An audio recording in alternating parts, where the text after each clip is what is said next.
If you've ever written a poem you believed in, then spent 2 hours trying to figure out where to send it, this episode is for you. Getting published in literary magazines is one of those things poets talk about constantly but rarely break down clearly. Which genres are worth your time? How do you match a poem to the right magazine? What does a submission strategy actually look like in practice? And how do you keep going when the rejections pile up? Today, on the podcast is Trish Hopkinson, poet, literary arts advocate, and the force behind one of the most visited poetry blogs for working writers. Since 2014, she's been posting daily on submission calls, lit mag, interviews, and publishing strategy, and her site has been named to Writers Digest 101 Best Websites for Writers multiple times. She's the author of 3 chapbooks, co-founder of Rock Canyon Poets, and she does all of this while working full-time as a product director. She's in the best possible way, poets who figure out the system and decided to share the map. Trish, welcome to BuildWriting. Thanks for having me. I'm excited to be here. You're welcome. You started your blog in 2014, posting almost daily on submission calls and late mag information. What was the gap you were trying to fill? What did you wish had existed when you were starting out? I was a non-traditional student, so I finished my English degree at the end of 2013, and that's when I really started trying to get my work published. Been writing poetry my whole life since I started writing when I was very young. And start of my career, you mentioned that I do have a day job. So I started my career, I raised my kids, and gradually over time took classes at university. I graduated with my English degree, so I went to school really for what I love instead of for a career. And I had been writing poetry quite a bit in my coursework and learning how to do revision and really crafting my work. So I started looking for places to get it published. And I just found there weren't a lot of resources that gave me all the information that I needed. I had to go to multiple different websites and research literary magazines on my own. And I started posting about these different resources that I was finding, really just sharing, other people's information. And then I started sharing that on social media, and everybody started liking it and coming to my website, and I started getting followers. And over time, I was sending work out, I was talking to editors, and I just started asking for interviews. So it just kind of organically grew. That wasn't really a plan necessarily. It's just sort of the way it went. There obviously was a need for it. And I built this amazing poetry and lit mag community online just by posting and engaging with folks on social media. And that really seemed to work for a lot of people. So I have almost 25,000 followers now. I'm so close. I need like 200 more to hit 25,000 followers. So, but there are a ton of resources out there now. There's certainly more than when I started in 2014. And there are more literary magazines online. Some do both online and print, but there are also some other really great tools and resources that I often refer folks to start that process. But my website's a great place to start. There's a start here button at the top. It'll tell you everything that's on the website.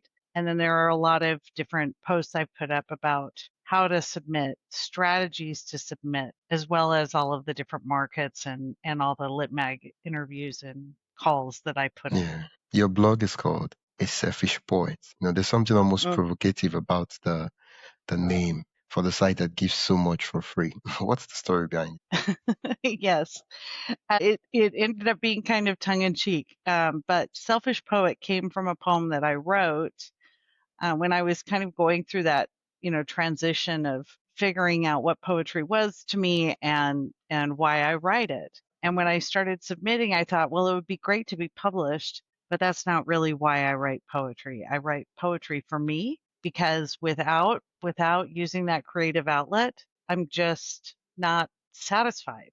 I can't really be fully happy unless I'm engaging with poetry. And now really, even with my website and the community, I went on hiatus for almost a couple of years. I just posted occasionally, and I started back up more regularly last July, and it's brought me so much joy. And I'm like, okay, I have to figure out how to balance, working, but also writing my poetry, getting it published, and still participating in the community because all of those bring me so much joy. So Yeah. it's been a little bit of me figuring out, how much time to spend on each so that I can do all of it. Yeah. Oh, thank you so much for sharing this story with me, Trish. I want us to start with the fundamental.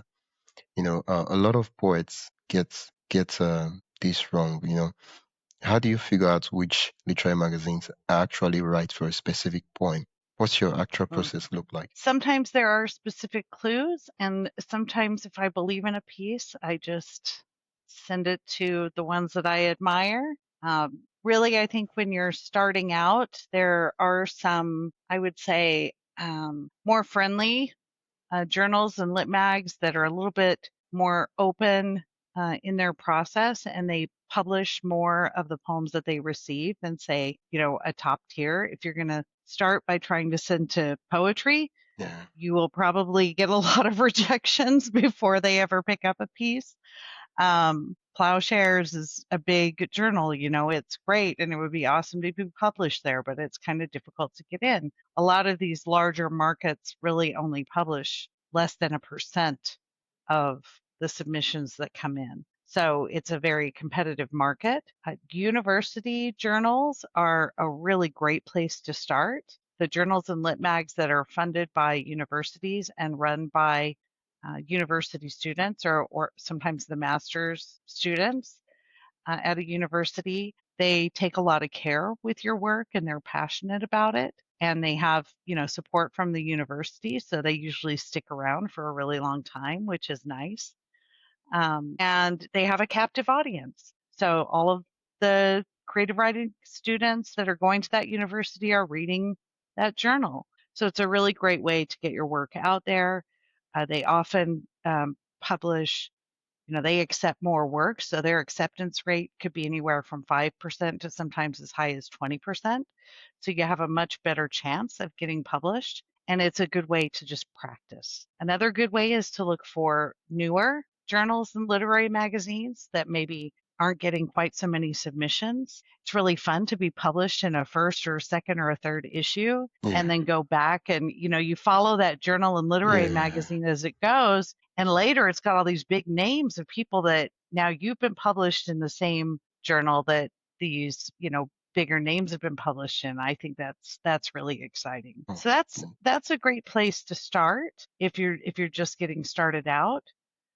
Um, but otherwise, you can look for lit mags and journals that have a similar vibe to your type of writing. They publish similar topics. Maybe they have a themed submission call that you have work that matches, that goes with.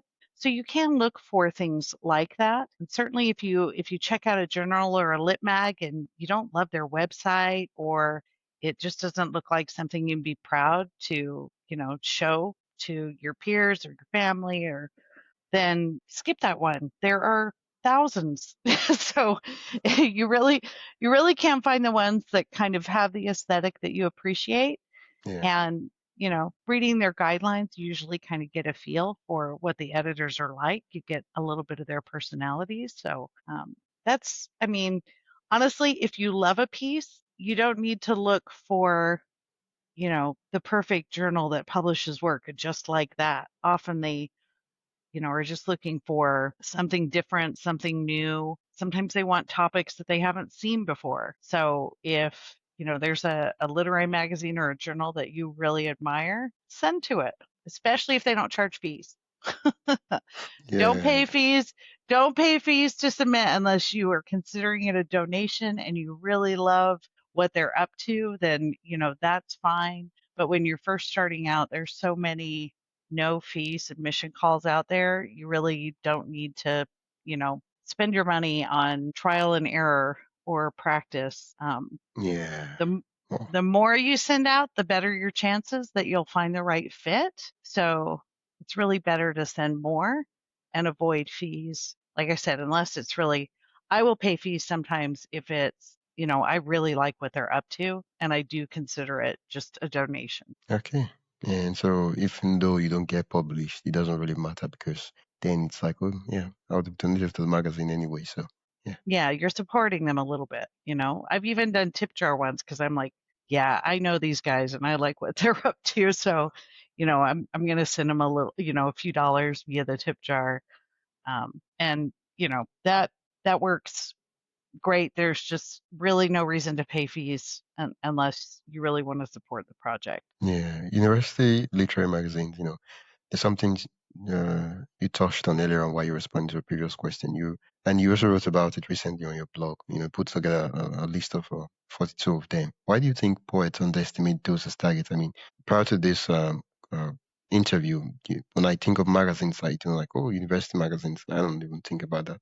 So I don't know if they necessarily underestimate. I think that once you begin, I think if you are a poet who has studied, who has gone to school for it, who is trying to build um, a CV, trying to get a job in editing or teaching poetry, if you're building a career that way, then you might start with the universities that you've gone to and get published in those. But then I think you set your sights higher after that. I don't know that poets necessarily discount university journals. Some of them are very well known and are still hard to get published in. But I think they're not marketed maybe as widely or as broadly. So it does take a little bit more work to find them. And that might be why they're and possibly underestimated if you're really a career poet. That may not be your target at that point. But for those who are just getting into it and are looking for those initial publications, they're a great place to start. Are you a career poet? I wouldn't say I'm a career poet. I Okay. don't I don't use it to support myself, Okay. but it is definitely a very important part of my life. And, when I retire, I might become a career poet. Okay. Okay. So, I would say it's kind of a side gig for me, more than career, which I think that's true for a lot of people. Your creative pursuits aren't always, they don't pay the Yeah. bills. Yeah. They're So, not always the rainmakers. yes. Yeah. You've talked about some poets needing a submission strategy, not just a Mhm. submission habit. What's the difference? What does a real strategy, look like in real practice? Strategy to me is understanding what you're trying to accomplish. Hmm. I mean, I guess you don't have to have one, but you're going to be more satisfied with the results of your process if you know what you're trying to accomplish with publication. If you just want to get a few poems out there so you can show friends and family that you've been published, or you just want to dabble in it, then you can send to journals and lit mags that have high acceptance rates. You don't really need to challenge yourself. And maybe you're just it's more of a hobby for you, and publication would be great, but it's not something that you're trying to really, climb the publication ladder. Yeah. Then you don't need to worry about it, and you certainly don't want to pay fees in those cases. But some poets are trying to challenge themselves and stretch themselves, and they may be interested in like winning a chapbook contest. That's a completely different strategy than just, hey, I want to see if I can get some poems published out there so that I can, share those with friends or family, or, talk about my publication at the next open mic I go to, or, maybe it's just fun, and Yeah. those kudos are nice. It's nice to have somebody say, hey, your writing's good enough to be included in the publication. So it really depends on your goals.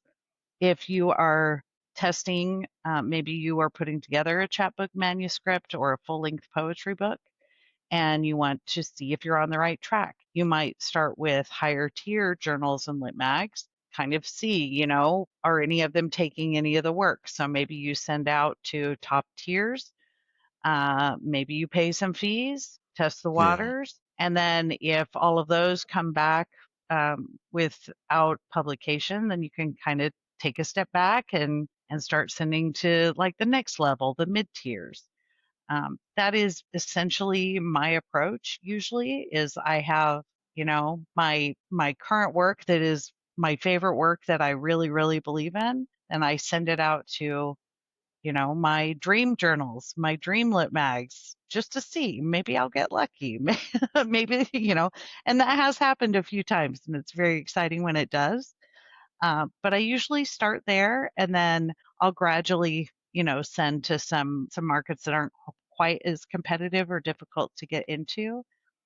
And sometimes I'll just keep sending a poem out everywhere that seems to make sense until it Yeah. gets published. I had one accepted the other day. It was super exciting. I'm like, wow, I feel like I've been sending this poem out for so long. And I went and looked in my submission tracker, and I had sent it 72 times. Wow. 72 times. Yeah, in like 10 Hmm. years.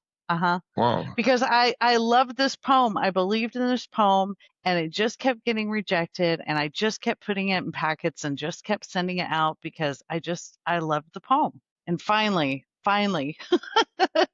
somebody picked it up. So I would say that's an unusual case. Usually it doesn't take me that many tries to find a good Yeah. home for a poem I I'm believe in. curious, what's the name of the magazine that published it? Ah, I would now I'd have to check my website. It was one I was excited to be in, and oh, it was Solstice. I just remembered. Solstice magazine published it. I'm going to double check and make sure I'm not telling you about a different one, but I'm pretty. Oh, nope, nope. That's a different one. Sorry. Solstice Okay. published something else. I have been at my day job all day, so I'm trying to switch into poetry mode. Oh, you know what? I wonder if it hasn't gone live yet. Maybe it hasn't gone live yet. Oh, no, it did. It was in Rogue Agent. Rogue Agent, which is part of Sundress Publications.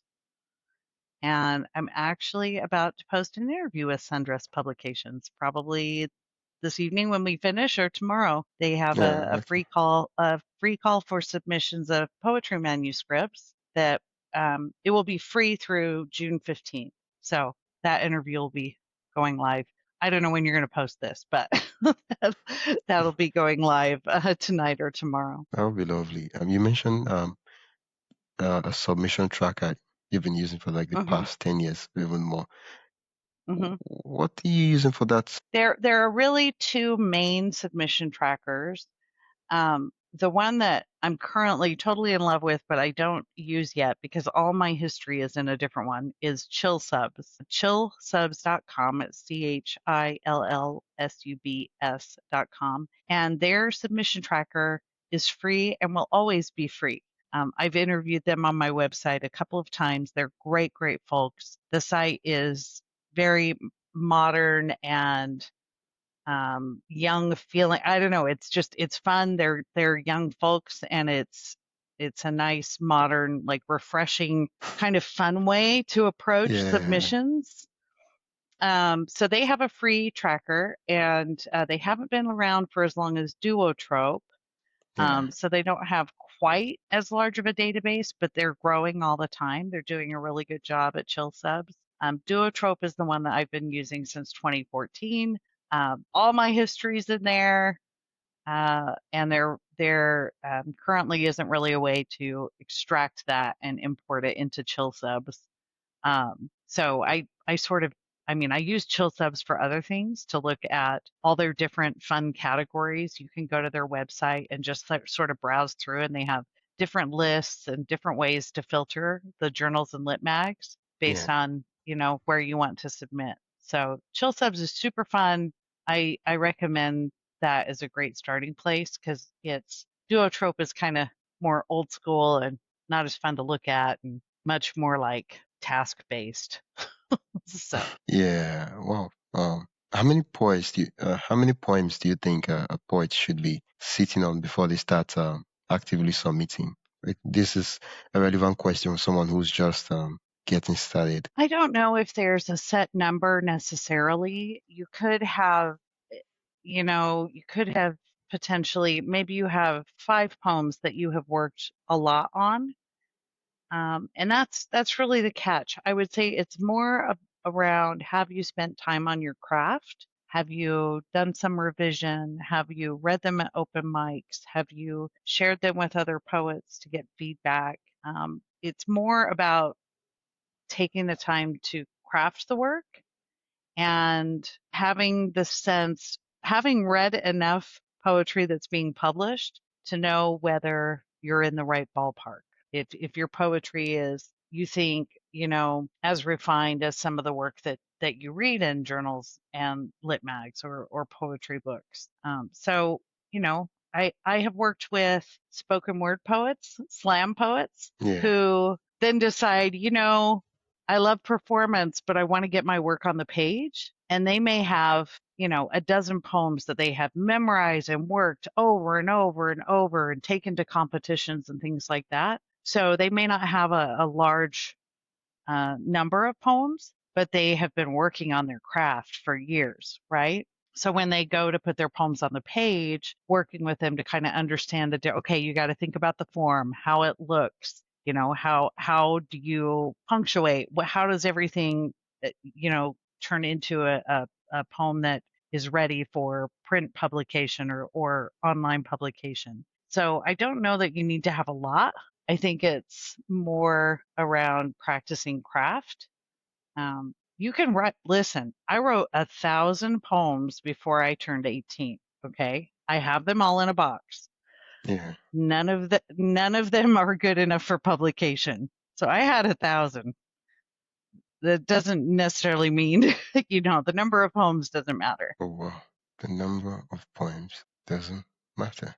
You know, earlier on you No. mentioned your poem you've submitted about 72 times in the past 10 years. Yes. Did you ever get tempted Yes. to edit the poem? I had already done a significant amount of work on the poem. I'd done many, many revisions.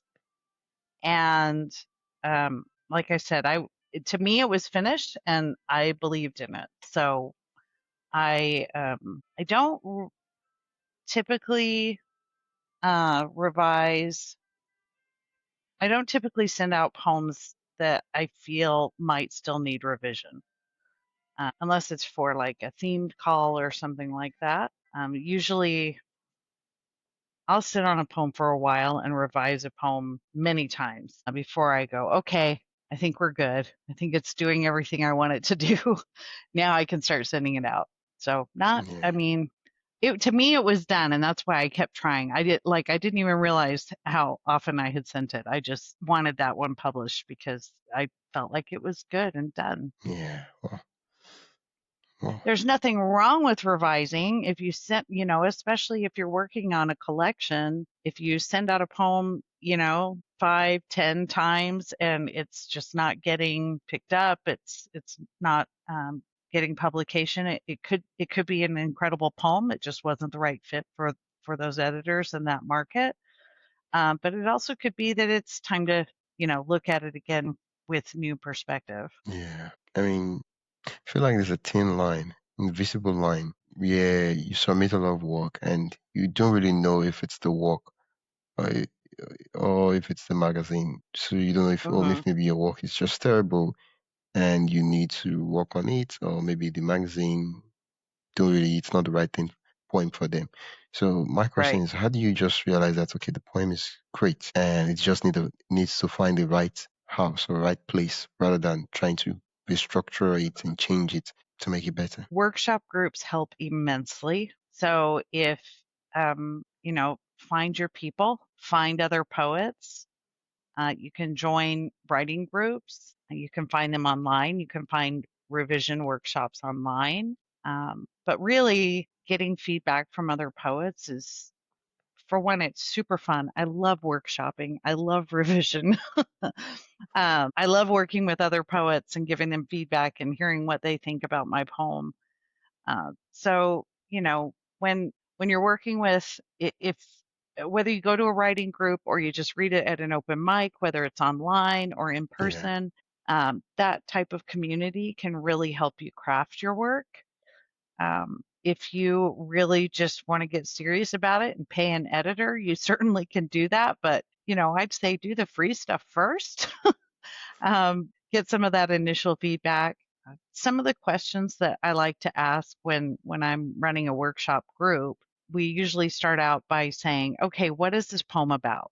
So if you've crafted a poem, you've sent it out a few times, you think it needs revised, you're not sure about it, or maybe it's a newer piece, have somebody that appreciates poetry or who also writes read the poem and ask them to tell you what it's about and see if they're interpreting it in a way that pleases you. It could be completely different from what you meant, but if you like what they got from it, that's fine. And then you can also, ask them what they love about it and ask them if there's anything that stopped them while they were reading it, made them go, huh, wait, what just happened? Ask them if they have suggestions or if anything confused them. That's Yeah, really, the best way is to get feedback. It's hard to do that with your own work. It's yeah, difficult to do that. yeah. It is. It is. Especially when the work has you spend so much time on it and it's been Hmm. around, it gets rejected, and it's easy to say, these magazines, because they would give their reasons. Magazines try to gaslight you sometimes. They'll say, well, we get a lot of submissions, and that's why. And Hmm. sometimes nobody wants to say your poem is terrible. Hey, uh, I talk to a lot of editors, and sometimes they're like, "Oh my gosh, we had 5 incredible poems, but they were all about birds. Like, we don't need 5 bird poems in this issue." yeah, I mean, those things do happen, and sometimes editors have to choose between, 2 poems for a specific issue, to, select the one that works best with the rest of those in the issue. So, I mean, there are a lot of reasons why a poem may not work for an editor. And it sometimes it may be the quality of the work, just keeping it real here. But oftentimes it's just not a good fit for their vision for that issue or of that collection. yeah. Well, thank you so much for sharing that. That's of your point for the 72 times. Well, I feel like there's a number now I have to look up to. And I'm like, 72. I like keep saying the next 10 years, and and then when I get there, eventually, probably not up to that number, but we'll see. We'll see. You mentioned the submission tracker earlier on. What are the things? What are the essential, I guess, metric or things you're looking at to help you like get a sense of everything that's going on with your submission, so you're not overwhelmed? And over the course of 5, 10 years, because we're not just looking for the next 3 months. We're looking 20 years, 30 years, maybe. Well, what's nice about a submission tracker is that it also helps you, like, because you should send your work out to multiple places. Yeah, And they call that a simultaneous submission. So yeah, if you send one poem to a market and you wait for them to reject it before you send anything out again, it's a numbers game. If you send out 100 submissions a year, you're bound to get some publications, right? If you send out 2 submissions a year, chances are pretty low. So when you send out simultaneous submissions, it's good to have some sort of tracker because if you do get one that's published, you may have it under consideration at 3 other places. So you need to be able to let them know that the poem's no longer available. And that's really helpful for me to keep track of those so that I can, sometimes I get excited about a poem and I put it in a packet and I have some time and I'll send out like 15 submissions in a weekend and I'll include that poem in every single one because I'm super excited about it. And then it gets picked up for publication quickly and I got to go tell 14 other markets that they can't have it. yeah. So I try not to do that anymore. That has happened to me a couple of times. But the other nice thing about the submission trackers, I mean, they have filters and things like that that you can use to sort and look at what you have going on. But they also have stats. So, like in Duotrope, it'll tell you, their acceptance rate. If a market only accepts like 1% and it says it's one of the most challenging markets, it's probably not a great place to start. It's going to be a lot more difficult to get into those kind of top tier markets. If you, find one that you like, you see somebody post about something, maybe you see it on my website or whatever. Usually I do like a quick review. If it's a new lit mag or journal for me, I would check out their website, make sure it's not like again, make sure it's something I would be proud to be published on. Or if they have print copies, sometimes I will order a print copy if I like the rest of what I see to check out the quality of the print copy. But I usually check that out and then I look at their social media presence. Are they on Facebook and Instagram and they have 10 followers, or do they have 10,000 followers? Like, what is their readership going to be like? And, do they have submission fees? Does their submission process look simple enough? Sometimes there's a lot of rules and hoops, and sometimes it's worth it, sometimes it's not. Um, and then I'll check Duotrope, I'll check Chill Subs, see if they have an interview I want to look at. So you can spend about 5 to 10 minutes doing this to get a feel for, hey, yeah, this is really cool. I like what they're Yeah. doing. I read their about page. This seems like a good fit. Um, and if that checks out, then you can dig in a little bit more if you want to. But usually that initial, just 5-10 minutes, check it out, see if it looks cool, see if they are active in the community, and then send it off. Wow. Wow. Thank you so much. I want us to step back a bit. You've published chapbooks, and I think you published a recent book called A God Sent. What's the title of the book again? A, Very go- recent book a, you go- published. a godless ascends. Okay, A Godless Ascent. Yeah, my bad. Yes, you I got it. just mixed No, it no up. worries. You've won awards and you've built a substantial online platform, trishhopkinson.com, while Mhm, working full time amongst many other responsibilities you have in your life. When you look back, mhm. what was the single decision or shift that most changed the trajectory of your career? And when I say career, I'm not saying that you're making millions writing poetry, but I mean, you do have a career online. You're like Trish Yes. Hopkinson, it's like it's a writer. People search for you, they see your poems, you've been published in different magazines. And so my question is, what would you attribute to be like the starting point for this domino effect? Really, for me, I think it was my passion for it really made every opportunity important. So if I saw a submission call that I thought I might be interested in, I would put it on my calendar and make sure I'd send before the deadline.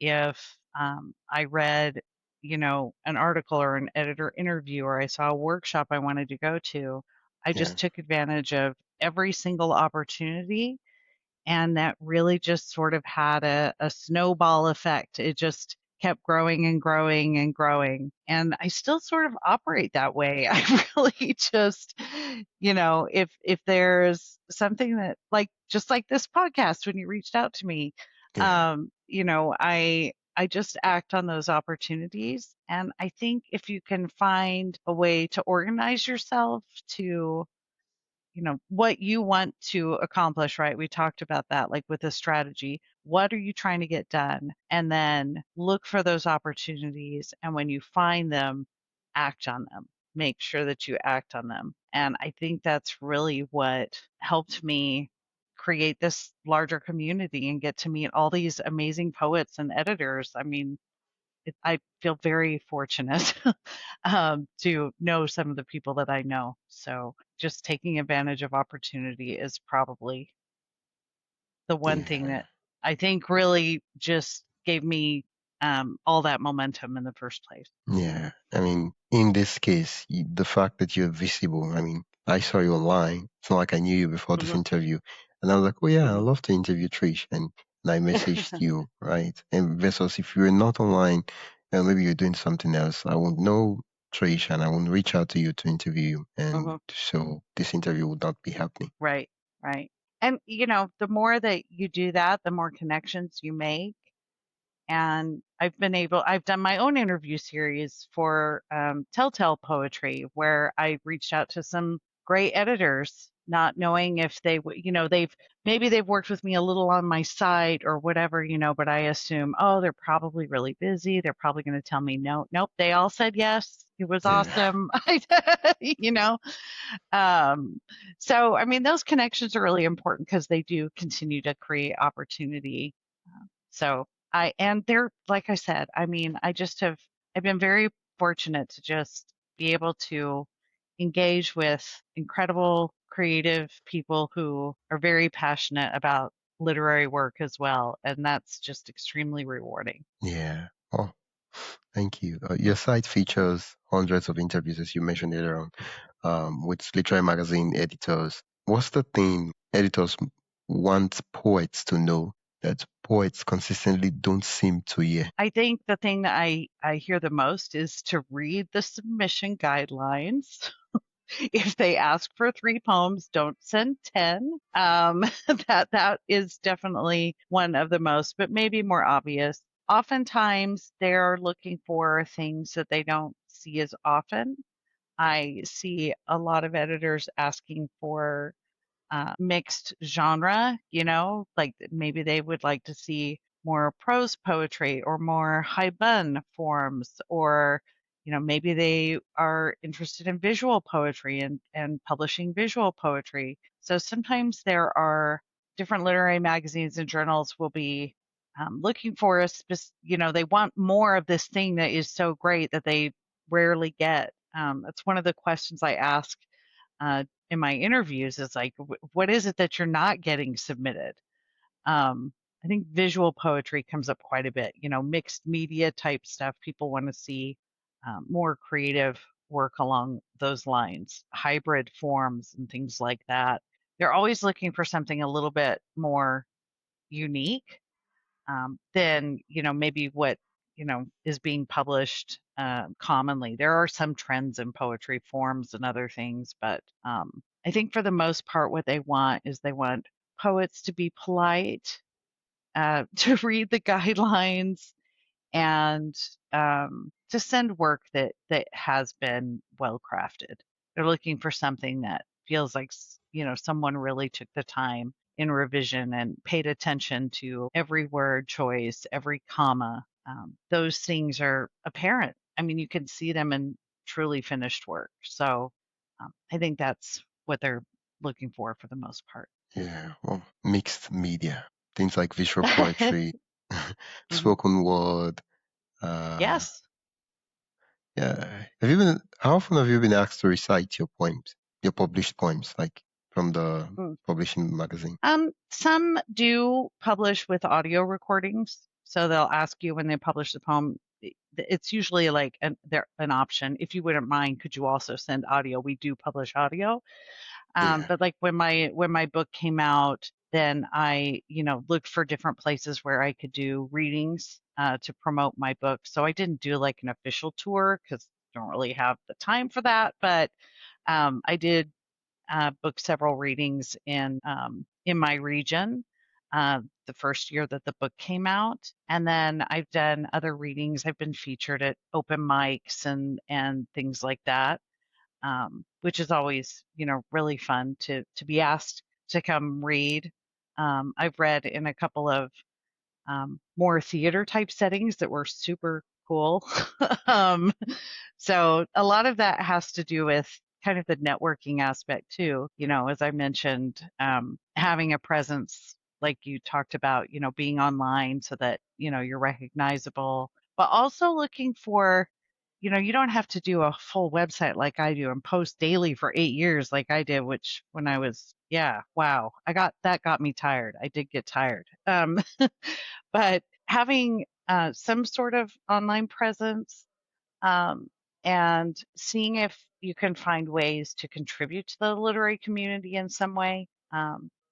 You don't have to do anywhere near the amount of work that I do, unless you love it like I love it. But participating in the community, even if it's just your local town, city, state, that's really going to help you a lot with your work. And it's going to get you more of those peers to read your work and give you feedback. And you'll see opportunities. I mean, even if you self publish a chapbook or a book, you need some places to do readings or you're not going to sell any. Yeah. So, you know, like Yeah. they say that writing is a solitary art form, but truthfully, if you want to be successful at it, you need to be part of the community, participate in the Yeah. community in some way. So, Yeah. Oh, gone are the days years ago where the only form of media was written text. So Right. if you published your work, in order to put the word out there for your work, you write in magazines, you write in newspaper. There wasn't anything like Oh, radio or TV or any of those things. And so you didn't have to do any talking. You just write or maybe right. serialize your work, and that was it. So it was sweet because it was Right. writing. You're just changing the forms. Right. But now Exactly. you have to do talking. You have to do that. You do. You have to be The funny. beauty the beauty of it is that it's so much more accessible to so many more people. Um, but you're right. It does. I mean, you got to hustle a little bit. You Yeah. got to get out there a little bit in some Do way. you think you are at an advantage because you do have a platform? So when you publish Oh, your work, absolutely. Yeah, absolutely. I think so. I mean, I have had editors reach out to me and say, "Hey, send me something. I'd be happy to publish your work." Um, and that definitely makes a difference. I wouldn't say it gets me published more often. Certainly the work still has to be good. If okay. somebody solicits you and says, "Hey, send us some poems. I'd like to consider them." They may or may not choose to publish them. I mean, you send them and hope that they like them, but they may not actually publish the work, and that certainly does happen. But also, if somebody asks you to send your work in as a solicitation like that, you should still make sure you want to send it. I Yeah. have been solicited a couple of times by lit mags or journals, and I went and checked out their stuff, and I went, I'm going to pass right now. Just really polite. I think I'll pass. Thank you for the invitation. Because I didn't really like the vibe, or, it just Yeah. didn't seem like a good fit for my work. And you can choose that too. Just because somebody asks you for it doesn't mean you have to give it to them. So, um, but Yeah. yes, a platform does help. Having some sort of presence, it can be as simple as Instagram. It doesn't have to be anything super formalized, but it does help to have some sort of online presence. Okay, you do have an audience, right? So what you've Yes. talked about is editors reaching out to you. What about you Mhm. publishing your own book and telling your audience to go check out your book and grab a copy? I mean, it's possible to do that. I mean, I have a pretty decent audience. It's not Okay. huge like some of the fiction writers out there, but for a poet, it's pretty How big is decent. your audience? It's like that's what I was saying. I have about 25,000 followers. When So you say it's not followers, are you talking about on tremendous. Instagram or are you talking about on website? Like On your all the, multiple platforms. yeah, multiple platforms. So that's subscribers to my email updates on my website, Facebook, Instagram, Blue Sky. I do all of them. LinkedIn. What about YouTube? um, I have a YouTube channel, but I haven't really nurtured YouTube. So The there's abandoned not child. much out there. I know. Maybe someday. So that, I have those followers. And I mean, it's taken me since 2014 to build that audience, right? Yeah. Um, I have sold a handful of my published books via that audience, but the majority of the sales that I make of my books are during when I get booked for a reading. When I go Okay. read and promote it and take my books, that's how I sell them. And then Wow.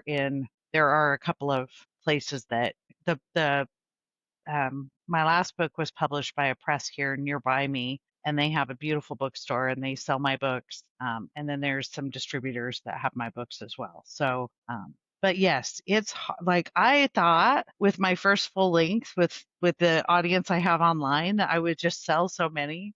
I sold some, but it wasn't a ton. So Okay. selling books is hard. Yeah, it is. Sometimes I begin to wonder, do people really, really read these days? Or am I just in my own cocoon? They're Yeah. still out there. They're still out there. Well, um, I do notice that you co-founded Rock Canyon Poets, Mhm. and you ran community poetry workshops. In the timeline of things, at what point did you co-found Rock Canyon, and what was the inciting inspiration, I guess you could say that, or incidents or events that led to you saying, okay, I have a blog, but now I'm going to start a workshop, a community? They actually started around the same time. So, because I had peers at the university and we had been in writing classes together and workshop things, and we had we found in town an open mic where we would go and read our work and hang out together.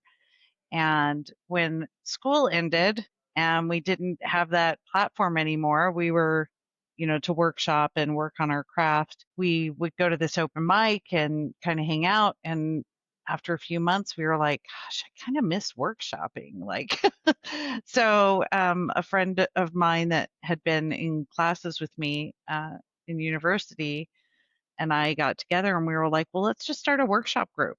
So we started the workshop group.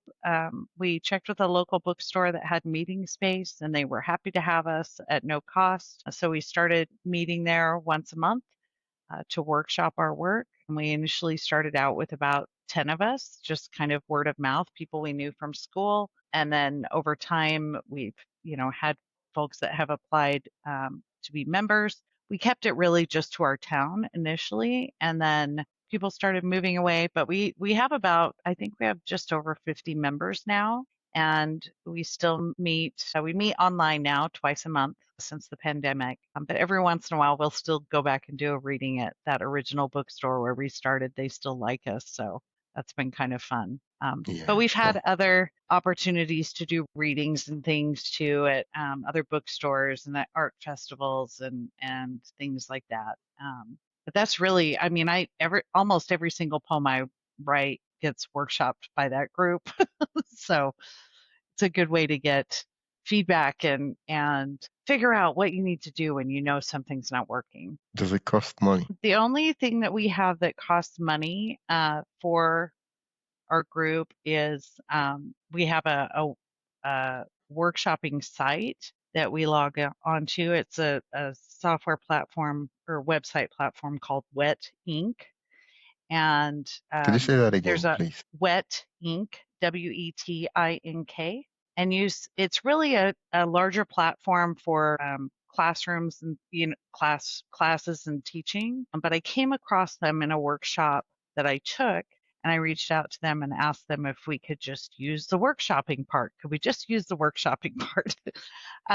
So they worked with me on that. So I pay a monthly fee for that, and that I just cover that because it's not very much. Um, Much. so I don't charge. I don't remember off the top of my head, but it's like less than $20.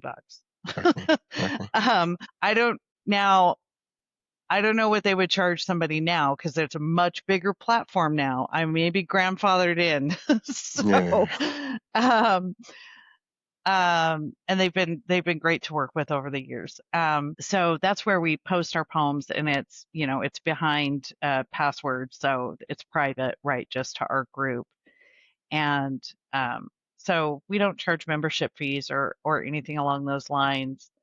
But it's been a great way, and it's easy to start, and you could do it on Google Docs. You can do it, if you're doing it online, it's pretty easy to start a workshopping group.